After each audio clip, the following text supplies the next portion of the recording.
On quitte Rhode Island, Providence, donc aux États-Unis, pour vous faire découvrir maintenant le Medina Book Club avec les bibliophiles de Sousse en Tunisie, un club de lecture, là encore, sur les réseaux sociaux. Je voudrais renaître ailleurs, dans les dentelles d'une courtisane, dans les mots d'un poète inconnu, dans les courbes d'une calligraphie. Et parmi les participantes et les participants à cette initiative, il y a l'écrivaine Cécile Oumani. Merci d'être avec nous, Cécile. On vous avait reçu pour votre roman Tunisian Yankee aux éditions Elisade.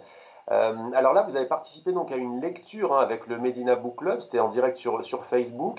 Comment s'est passée l'expérience? Comment ça s'est passé? Dites-nous. C'était une très belle expérience. Je m'aperçois qu'avec le confinement, on est obligé de réinventer des manières de se retrouver et que Ouais. finalement, on arrive à se retrouver peut-être plus facilement, plus loin, grâce à des moyens comme Facebook ou comme Skype que nous sommes en train d'utiliser aujourd'hui.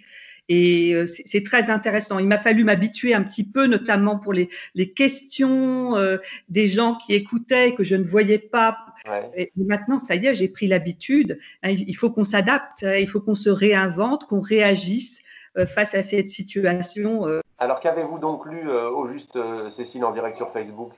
J'ai commencé par un poème extrait de mon recueil Passeur de rives, Ouais, un poème bilingue, parce que d'accord. j'ai grandi entre deux langues, entre l'anglais de ma mère et le français de mon père. Et Ouais. donc, il m'arrive d'écrire d'abord en anglais, puis ensuite en français. Vous, en tant qu'écrivaine, comment est-ce que vous vivez cette période de confinement? On dit que parfois les écrivaines, les écrivains, les artistes se confinent d'eux-mêmes, entre guillemets, pour pouvoir créer, pour pouvoir écrire.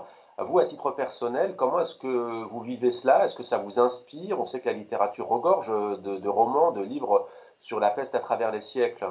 Comme beaucoup de gens, j'ai relu La peste d'Albert Camus. Je suis tombée aussi sur le journal de la peste, Journal of a Plague de Daniel Defoe, qui m'a glacée. Et en fait, je l'ai refermé. Et après, j'ai plutôt eu envie d'aller lire des romans qui traitaient d'autres choses. Ouais, Et je me suis remise à mon manuscrit, qui n'a rien à voir avec le confinement.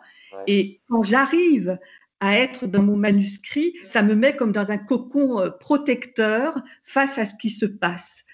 Donc il y a des moments où je cherche un petit peu à me protéger d'un environnement anxiogène plutôt que d'en tirer une inspiration pour le moment. Peut-être que dans quelques années, oui, ça m'inspirera, Ouais. mais pas en ce moment. Merci beaucoup, Cécile Oumani, d'avoir été avec nous.